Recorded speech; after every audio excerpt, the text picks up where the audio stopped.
یعنی آدمی جو ہے ایک سانس بھی اگر غفلت کے ساتھ نکالے، وہ لمحہ صوفیہ کے نزدیک جو ہے وہ کفر کا لمحہ کہا جاتا ہے. یہ صوفیہ کے نزدیک، یعنی ایک ایک سانس کے بارے میں تم غور کرو، اور اس سانس کے بارے میں، اور اس کا احساس حضور نے دلایا بھی.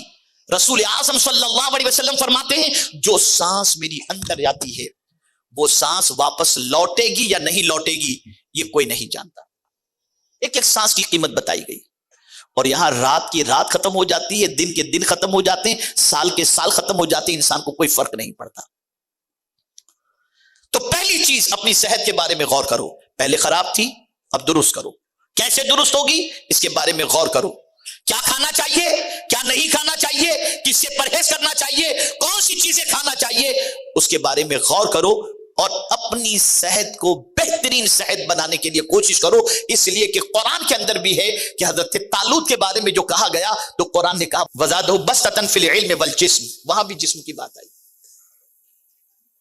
تو توانا ہونا، صحت مند ہونا یہ بہت بڑی دولت ہے.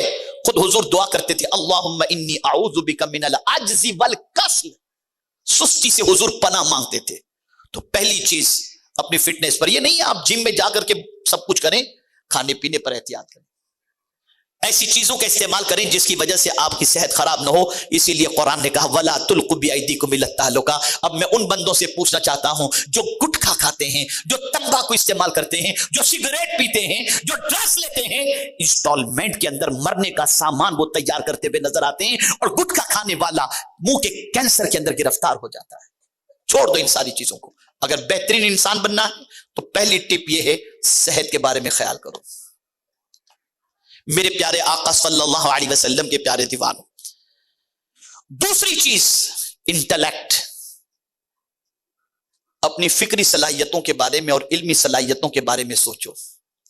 لاسٹ ایئر تمہارے پاس کتنا علم تھا اور آج تمہارے پاس کتنا علم ہے. گزشتہ سال تمہاری فکری صلاحیت کیا تھی اور آج تمہاری فکری صلاحیت کیا ہے. احتساب کرو، اس کا جائزہ لو. کتنا سوچنے لگے ہو، کتنا تم نے علم میں اضافہ کیا، تمہارے علم میں کتنی بڑھوتری ہوئی، اس کا جائزہ لو. تم عالمی سطح پر کیا دیکھنے لگے، تم دنیا کے حالات کو کتنا جاننے لگے، تم انسانوں کو کتنا پرکھنے لگے.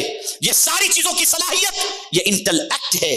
جب تک کہ تمہارے اندر یہ صلاحیت کے احتساب کا جذبہ پیدا نہیں ہوگا اور اس کو تم اپ گریڈ نہیں کرو گے، تم اس قابل نہیں بن سکتے کہ تم معاشرے کے اندر ایک مفید انسان کی حیثیت سے اپنے آپ کو ثابت کر سکو. اپنی فکری صلاحیتوں کو اور علمی صلاحیتوں کو ماضی کے سامنے رکھ کر، اگر آپ دیکھ رہے ہیں کہ دنیا بہت ترقی کر چکی، آپ پیچھے ہیں، آپ اپنی صلاحیتوں میں وقت خرچ کریں، اپنے اندر مزید صلاحیتیں پیدا کریں. اور اب تو دور بدل چکا ہے. پہلے سرمایہ دار آج سے 50 سال پہلے وہ ہوتا تھا جس کے پاس زمین زیادہ ہو تو کہتے تھے یہ زمیندار ہے، وہ سرمایہ دار سمجھا جاتا تھا. اس کے بعد ایک انڈسٹریل معاملہ آیا، جس کے پاس فیکٹری زیادہ ہو وہ بڑا مالدار. لیکن اب دور بدل چکا ہے، جس کے پاس ڈیٹا زیادہ ہو وہ سب سے بڑا مالدار. ایلن مسک کا معاملہ دیکھ لیجئے، وہ دنیا کا مالدار ہے، وجہ یہ کہ اس کے پاس ڈیٹا سب سے زیادہ ہے. آپ اور ہم سمجھتے ہیں واٹس ایپ فری کے اندر ہم کو استعمال کرنے ملتا ہے. آپ تھوڑا سا غور کیجئے، یہ فری والا مسئلہ نہیں ہے. یا آپ کا ڈیٹا لے کر کے وہ مالدار بن رہے ہیں، وہ سرمایہ دار بن رہے ہیں. دنیا اس طرف بڑھ رہی ہے. ذرا سمجھنے کی کوشش کرو، آنکھ کھولو اور دنیا کو دیکھو کہاں ہے. اور مستقبل قریب کے اندر ڈگریوں کی کوئی اہمیت نہیں ہوگی. مستقبل میں معاملہ تو صلاحیتوں کی بنیاد پر ہوگا. اور ماڈرن ٹیکنالوجی کے اندر، آئی ٹی کی فیلڈ کے اندر جس کے پاس صلاحیتیں ہوں گی، دنیا اس کو سلام بھی کرے گی اور اس کو اپنی ضرورت بھی محسوس کرے گی. ورنہ یاد رکھیے گا، آنے والے دن، آنے والے ایام بے روزگاری کو دعوت دینے والے ایام ہیں. انسانوں کی قدر اتنی گھٹ جائے گی جس کی کوئی انتہا نہیں. اور آپ دیکھ سکتے ہیں بہت زیادہ دور جا کر کے نہیں، آپ صرف ٹول ٹیکس پر ہی دیکھ لیجئے، ٹول ناکے پر، کہ پہلے وہاں 10 آدمی ملازمت کرتے تھے، اب آپ کو 1 آدمی ملے گا. فاسٹ ٹریک سے گزر گئے، سب سے معاملہ ختم، آدمی بے روزگار. مشینوں کا دور چل رہا ہے. ذرا غور کرو، کہاں ہو آپ؟ گٹکا، تمباکو، بیڑی، سگریٹ، اسی میں لگے ہوئے ہو. کیا کر رہی ہے دنیا؟ تمہیں کہاں لے جا رہی ہے؟ اور دنیا کا نظام کتنی تیزی کے ساتھ بدل رہا ہے، تمہیں اس کا احساس نہیں، تمہیں اس کا ادراک نہیں.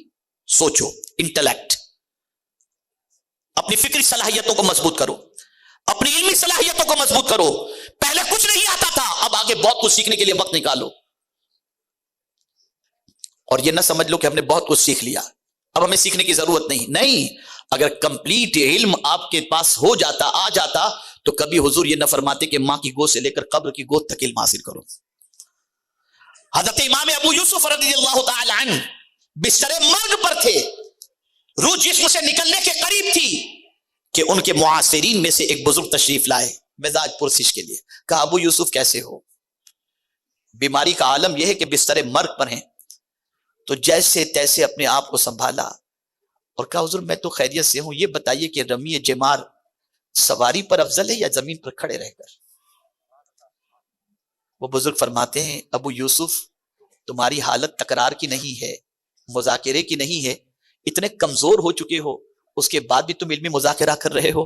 امام ابو یوسف پوری طاقت کے ساتھ بیٹھ گئے اور کہا کیا کروں، میرے نبی نے کہا تھا مرتے دم تک علم حاصل کرتے رہنا، تو سوچ رہا ہوں مرتے مرتے بھی کچھ سیکھ کر کے مروں. یہ ذوق تھا علم کا، یہ شوق تھا علم کا. ماں کی گود سے لے کر قبر کی گود تک علم حاصل کرتے رہے. مجھے یاد ہے حضور سید العلماء علیہ رحمہ کا ایک قول، کسی نے پوچھا تھا کہ ایک عالم کو روزانہ کتنے صفحات کا مطالعہ کرنا چاہیے، تو حضور سید العلماء علیہ رحمہ نے فرمایا تھا کم سے کم 200 صفحات. یہ حضور سید العلماء علیہ رحمہ کا قول. تو انٹلیکٹ، آؤ اپنی صلاحیتوں کو اجاگر کرو، آؤ علم کے راستے کے اوپر محنت کرو اور جہالت کی وادیوں سے نکل کر علم کی شاہراہ پر گامزن ہو جاؤ. تیسری چیز ایموشن، جذبات. یہ دیکھو کہ پہلے کس سے رشتے خراب تھے، کتنوں سے ہم نے گزشتہ سال رشتہ توڑا، کتنے اپنے خاندان والوں سے ہم نے جھگڑا مولا، کتنے پڑوسیوں کے ساتھ ہم نے تعلق خراب کیے. بس اس تعلق کو جوڑنے میں لگ جاؤ، اس تعلق کو جو خراب تھے اس کو درست کرنے میں لگ جاؤ، تاکہ تمہاری توانائی انتقام کی طرف نہ ہو، تم اپنی توانائی کو تعمیر کے پیچھے خرچ کر سکو. اس لیے کہ جب اختلاف ہوتا ہے تو آدمی اپنی توانائی مد مقابل کو زیر کرنے اور شکست دینے کے لیے استعمال کرتا ہے، لیکن جب درگزر کر کے صلح کر لیتا ہے تو توجہ کام کی طرف بڑھ جاتی ہے. اسی کو قرآن نے کہا خذ العفو وامر بالعرف واعرض عن الجاہلین، معافی کو اختیار کرو. اور یہ بات یاد رکھنا، پیغمبر رحمت صلی اللہ علیہ وسلم نے ارشاد فرمایا معاف کرنے والے کو اللہ تعالیٰ کبھی ذلیل نہیں کرتا، معاف کرنے والے کو اللہ عزت عطا فرماتا ہے. اور اس رشتے کو جوڑنے ہی کے لیے شب برات آتی ہے.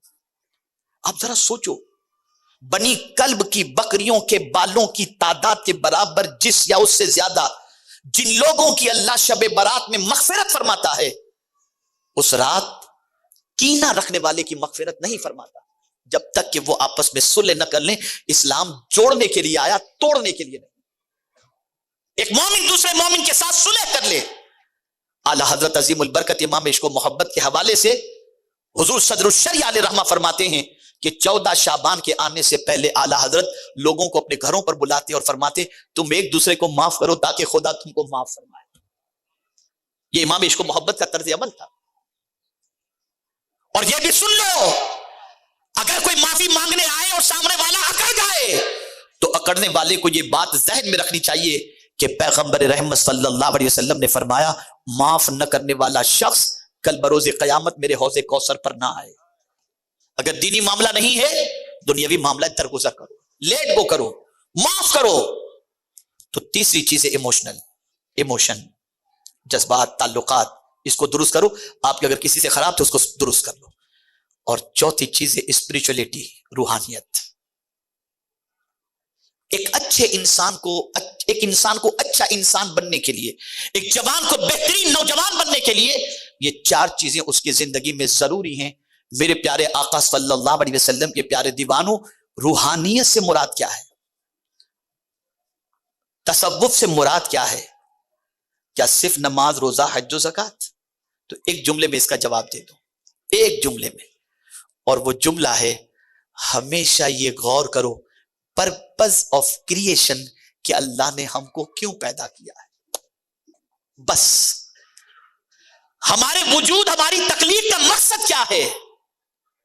تو میں ایک شاعر کے شعر کی روشنی میں عرض کر دوں، جہاں سے میں نے ابتدا کی تھی اسی طرف آ جاتا ہوں. درد دل کے واسطے پیدا کیا انسان کو، ورنہ طاعت کے لیے کچھ کم نہ تھے کرو بیان. درد، کسی مومن کو غم میں دیکھو بے چین ہو جاؤ، کسی مومن کو پریشان دیکھو بے چین ہو جاؤ، کسی مومن کو تکلیف میں دیکھو تو پریشان ہو جاؤ. اور میرے پیارے آقا صلی اللہ تعالی علیہ وسلم کے پیارے دیوانوں، اس کے غم کو ہلکا کرنے کی کوشش کرو. اے رسول اعظم صلی اللہ علیہ وسلم کے دیوانوں، اتنے بڑے علاقے کے اندر جہاں مسلمانوں کا ایک ہب ہے اور نوجوانوں کا ہب ہے، ایک بڑا پاپولیشن ہے، اگر اس قوم کے چند نوجوان ہی اپنی زندگی کو اس سانچے میں ڈال کر عزم کر لیں کہ اب معاشرے کے نوجوانوں کی زندگی میں تبدیلی پیدا کرنے کی کوشش کریں گے کردار کی شکل میں، علم کے ذریعے، عمل کے ذریعے، اخلاق کے ذریعے، تو یہ ہماری پوری بستی ایسی بستی بن جائے گی کہ جس بستی میں آنے والا خود اپنی زندگی کو سنوارتا ہوا دکھائی دے گا. میں دل کی عطا گہرائیوں سے حضور معین المشائخ کو مبارکباد پیش کرتا ہوں، جنہوں نے بہت بڑے عزم کے ساتھ ہر درد کے درما بن کر کے اٹھے اور آج ہر طبقے کے درد کی دوا بن کر وہ ہر مقام پر کھڑے ہوتے دکھائی دیتے ہیں. میرے پیارے آقا صلی اللہ علیہ وسلم کے پیارے دیوانوں، چونکہ حضور معین المشائخ نے مجھے یہ حکم دیا تھا اور علم اور اس کے سلسلے میں آپ گفتگو سماعت فرماتے رہتے ہیں، اس لیے میں نے سوچا کہ ان کے حکم کی تعمیل کرتے ہوئے میں اس موضوع پر کچھ مفید باتیں آپ کی سماعتوں کے حوالے کر سکوں. نوجوانوں سنور جاؤ، تم ہمارے مذہب کا بھی سرمایہ ہو، ہماری قوم کا بھی سرمایہ ہو اور ہمارے ملک کا بھی سرمایہ ہو. اگر تم بدل جاؤ گے پوری زندگی بدل جائے گی، قوم کا نقشہ بدل جائے گا، قوم کی زندگی بدل جائے گی. تم دنیا کے اندر اس طریقے سے جیو کہ تمہارے کردار اور تمہاری پاکیزگی کی دنیا قسم کھا سکے اور تم اپنی آئیڈینٹی بناؤ. گرد بیچنے والے کی طرح نہیں، شراب پینے والا نہیں، گلے کے اندر چین پہننے والا نہیں، ہاتھوں میں براسلیٹ پہننے والا نہیں، سگریٹ پینے والا نہیں. اپنی پہچان بناؤ، نگاہوں کو جھکا ہوا چلنے والا، کردار کا دھنی، امانت میں سچا. جب یہ تمہاری پہچان بنے گی دنیا کا ہر فرد تم سے دوستی کرنا چاہے گا اور جو تمہارے قریب ہوگا اس کی زندگی بھی سنورتی چلی جائے گی. اللہ رب العزت جل جلالہ دارالعلوم اشرفیہ غریب نواز کو دن دونی رات چوگنی ترقی عطا فرمائے اور پروردگار جل جلالہ سب کو دارین کی سعادتوں سے مالا مال فرمائے. محسوس ہو رہا ہے کہ ہماری بہنیں بھی یہاں پر ایک بڑی تعداد میں موجود ہیں، تو اگر اجازت ہو تو ایک واقعہ ان کے حوالے سے میں عرض کر دوں تاکہ میری بہنیں بھی جو اس بڑے علاقے میں مسلم علاقے میں رہتی ہیں وہ بھی اپنی سوچ کو تھوڑی سی درست کر لیں. آج ہماری بہنوں کا حال بھی بڑا عجیب ہے، بڑا عجیب حال ہے. اللہ اکبر. میں ایک واقعہ عرض کرتا ہوں. برطانیہ کی سرزمین پر، انگلینڈ کی سرزمین پر ایک مال میں ایک پیدائشی مسلمان بچی جاب کر رہی تھی. ٹی شرٹ اور جینس پہن کر کے وہاں کیش کاؤنٹر پر کھڑی تھی. ایک نقاب پوش خاتون، برقع پہنی ہوئی خاتون کیش کاؤنٹر پر آتی ہے. وہ پیدائشی مسلم بچی سمجھتی ہے کہ یہ سعودی کی ہے. اس نے اس خاتون سے کہا، بہن تم کتنی خوش نصیب ہو، سعودی میں رہتی ہو اور تمہیں تو برقعے کی پابندی نہیں ہے، برقع آزادی سے پہن سکتی ہو اور تمہیں کوئی پھپکی کسنے والا بھی نہیں ہے، تمہیں وہاں پر اسلام پر عمل کرنے میں آزادی ہے، اس لیے بڑی آسانی سے تم وہاں پر اسلام پر عمل کرتی ہو. اس خاتون نے رائٹ لیفٹ دیکھا، جب کوئی نظر نہیں آیا کوئی مرد، اس نے نقاب اٹھایا. تو وہ پیدائشی مسلمان یا سعودی کی کوئی عورت نہیں تھی، وہ ایک انگریز عورت تھی جس نے اسلام ابھی ابھی قبول کیا تھا. اس نئی مسلمہ خاتون کو دیکھ کر اس پیدائشی مسلم خاتون نے کہا، بہن تمہیں کچھ پریشانی نہیں ہوتی، تم لگتی ہو کہ نیا نیا اسلام قبول کی ہو اور تم جو ہے اس طریقے سے نقاب کی پابند. کہا نہیں، مجھے کوئی جھجک محسوس نہیں ہوتی. تم کیوں شرماتی ہو، تم کیوں نہیں پہنتی؟ کہا یہ جاب اور کلچر، یہ ساری چیزیں. اب اس کا جواب سنیے. اس پیدائشی مسلمان بچی نے اس نیو مسلمہ خاتون سے پوچھا کہ بہن یہ بتاؤ تمہیں کوئی جھجک محسوس نہیں ہوتی؟ اس نیو مسلمہ خاتون نے کہا نہیں، تمہیں اس لیے جھجک محسوس ہوتی ہے کہ اے پیدائشی مسلم بچی، تجھے اسلام مفت میں ملا ہے اور مجھے اسلام قربانی دے کر کے ملا ہے، تو مفت کے مال کی کوئی قدر نہیں ہوتی. بہن ہم نے خاندان چھوڑا ہے، رشتہ داریاں چھوڑی ہیں اور دامن اسلام کو ہم نے تھاما ہے. آج ہم اس لیے اسلام کی قدر نہیں کر رہے کہ باپ مسلمان تھا ہم مسلمان ہیں، بھائی مسلمان تھا ہم مسلمان ہیں. ہم تو اسلام پڑھنا ہی نہیں جانتے. دنیا میں واحد کتاب ایسی ہے جو سب سے زیادہ پڑھی جاتی ہے اور تعجب کی بات یہ ہے سب سے زیادہ نہ سمجھی جانے والی کتاب بھی یہی ہے. پڑھنے والا رمضان میں 7 قرآن ختم کرے گا، بسم اللہ کا ترجمہ بھی نہیں جانتا. کیا پڑھ رہے ہو یہ بھی نہیں معلوم، بس ثواب کمانا ہے. اب 2 ہی مقصد قرآن کے رہ گئے، ثواب کمانا، ثواب پہنچانا. مر گیا تو ثواب پہنچاؤ، زندہ ہو تو ثواب کماؤ، بس. پھر کبھی زندگی رہی تو نزول قرآن کے مقاصد پر کچھ باتیں عرض کروں گا. بدلو اپنی سوچ کو، بدلو اپنے افکار و نظریات کو. میرے پیارے آقا صلی اللہ علیہ وسلم کے پیارے دیوانوں اور خواتین اسلام، تم ہماری قوم کا بہت بڑا سرمایہ ہو. بس ایک جملہ عرض کر دیتا ہوں، باپ اگر دیندار ہو تو دین گھر کے دروازے تک پہنچتا ہے، اور اگر ماں دیندار ہے تو دین نسلوں تک پہنچتا ہے. اس لیے ہماری بہنوں کو بھی چاہیے کہ وہ دین کے سانچے میں خود کو ڈالنے کی کوشش